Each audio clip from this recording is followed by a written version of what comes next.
അപ്പോൾ ഫ്രണ്ട്സ് ഇന്ന് നമ്മൾ രാവിലെ തന്നെ നേരത്തെ വർക്കിന് ഇറങ്ങിയിട്ട് അത് കഴിഞ്ഞ് നമ്മളിത് സോളാറിൻ്റെ വർക്കിന് വേണ്ടിയിട്ട് പ്രസാദിനെ വെയിറ്റ് നിൽക്കണം. അങ്ങനെ നമ്മളൊരു സൈറ്റ് കംപ്ലീറ്റ് ചെയ്ത് പിന്നെ ഉച്ചയ്ക്കായപ്പോൾ നമ്മളിത് ഫുഡ് കഴിക്കാൻ വേണ്ടി നമ്മുടെ നാട്ടിലുള്ള ഒരു അടിപൊളി ബിരിയാണി സെൻറ്ററിൽ കയറിയിട്ടോ. അവിടെ കയറിയപ്പോൾ നല്ല ബീഫ് ബിരിയാണി നമ്മൾ വാങ്ങി.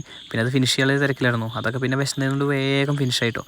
അത് കഴിഞ്ഞപ്പോൾ നമ്മൾ അടുത്ത സൈറ്റിൽ പോയി അവിടെ പണിയൊക്കെ എടുത്ത് പിന്നെ അവിടെ നിന്ന് വീഡിയോസ് നമ്മൾ എടുത്തില്ല കേട്ടോ. പിന്നെ വൈകുന്നേരം ആയപ്പോൾ ഒരു ചായ തന്നു, അപ്പോഴാണ് വീഡിയോ എടുത്തത് കേട്ടോ. ചായ കൂടി കഴിഞ്ഞ് നമ്മൾ അവിടെ നിന്ന് വർക്ക് കഴിഞ്ഞിറങ്ങി വേറൊരു വീട്ടിൽ വർക്കിന് പോയപ്പോൾ നല്ല അടിപൊളിയായിട്ട് തോന്നിട്ടോ. നമ്മൾ എന്തായാലും വീഡിയോ നടന്നുകൊണ്ടിരിക്കല്ലേ, അപ്പോഴാണ് വീഡിയോൻ്റെ സാധനങ്ങളൊക്കെ വന്നിട്ട് കോൾ വന്നു കേട്ടോ. അപ്പോൾ നമ്മൾ നേരെ പോയി കട്ട്ലയും ജനലും കാര്യങ്ങളൊക്കെ ഇറക്കാണ്ടായിരുന്നു. അങ്ങനെ ഫ്രണ്ടിനെയും വിളിച്ചിട്ട് നേരെ നമ്മൾ പോയിട്ട് അപ്പോഴേക്കും അവിടെ വില്ലേജനും ഏട്ടനും എല്ലാവരും ഉണ്ടായിരുന്നു. പിന്നെ ഒരു പണിക്കാരും ഒക്കെ പാടെ കൂടി നമ്മളിത് ഓരോന്നോരോന്ന് ഇങ്ങനെ ഇറക്കിക്കൊണ്ടിരിക്കട്ടോ. ഒടുക്കത്തെ വെയിറ്റ് ചെയ്യുന്ന സാധനത്തിനൊക്കെ കട്ടയ്ക്ക് നിന്നതല്ലേ ഷവർമ്മ വാങ്ങി തരാടാന്നൊക്കെ പറഞ്ഞ് സോപ്പിട്ട് നിന്നിട്ടാണ് കൂട്ടുകാരനൊക്കെ കൂട്ടിയിട്ട് വന്നത്. അങ്ങനെ എന്തായാലും നമ്മൾ ഓരോന്നോരോന്നത് അങ്ങനെ എടുത്ത് വെച്ചോണ്ടിരിക്കട്ടോ. സംഭവം നമ്മൾ വിചാരിച്ച പോലെ നല്ല വെയിറ്റ് ഉണ്ട് കേട്ടോ. അവസാനത്തത് ആ മെയിൻ കട്ടിലല്ലേ, അതാണ് കേട്ടോ നമ്മളെല്ലാവരും കുടിക്കിയത്. അത്രയും വെയിറ്റുള്ളൊരു സംഭവമായിരുന്നു. നമ്മൾ ഓരോ പ്ലാനൊക്കെ ആലോചിച്ച് എങ്ങനെ ചെയ്യണം ഇങ്ങനെ ചെയ്യണം എന്നൊക്കെ വിചാരിച്ച് കൈയൊന്നും കൊടുക്കാതിരിക്കണ്ടേ. അങ്ങനെ എങ്ങനെയൊക്കെ ഞങ്ങൾ പ്ലാനിങ്ങിൽ അവിടെ ഇവിടെയൊക്കെ എത്തിച്ചിട്ടോ. അത് കഴിഞ്ഞ് നമ്മൾ കൈ തട്ടാതിരിക്കാൻ വേണ്ടി ഒരു കല്ലൊക്കെ വെച്ച് അതിൻ്റെ മുകളിലേക്ക് ഇറക്കി വയ്ക്കാമെന്ന് വിചാരിച്ചു.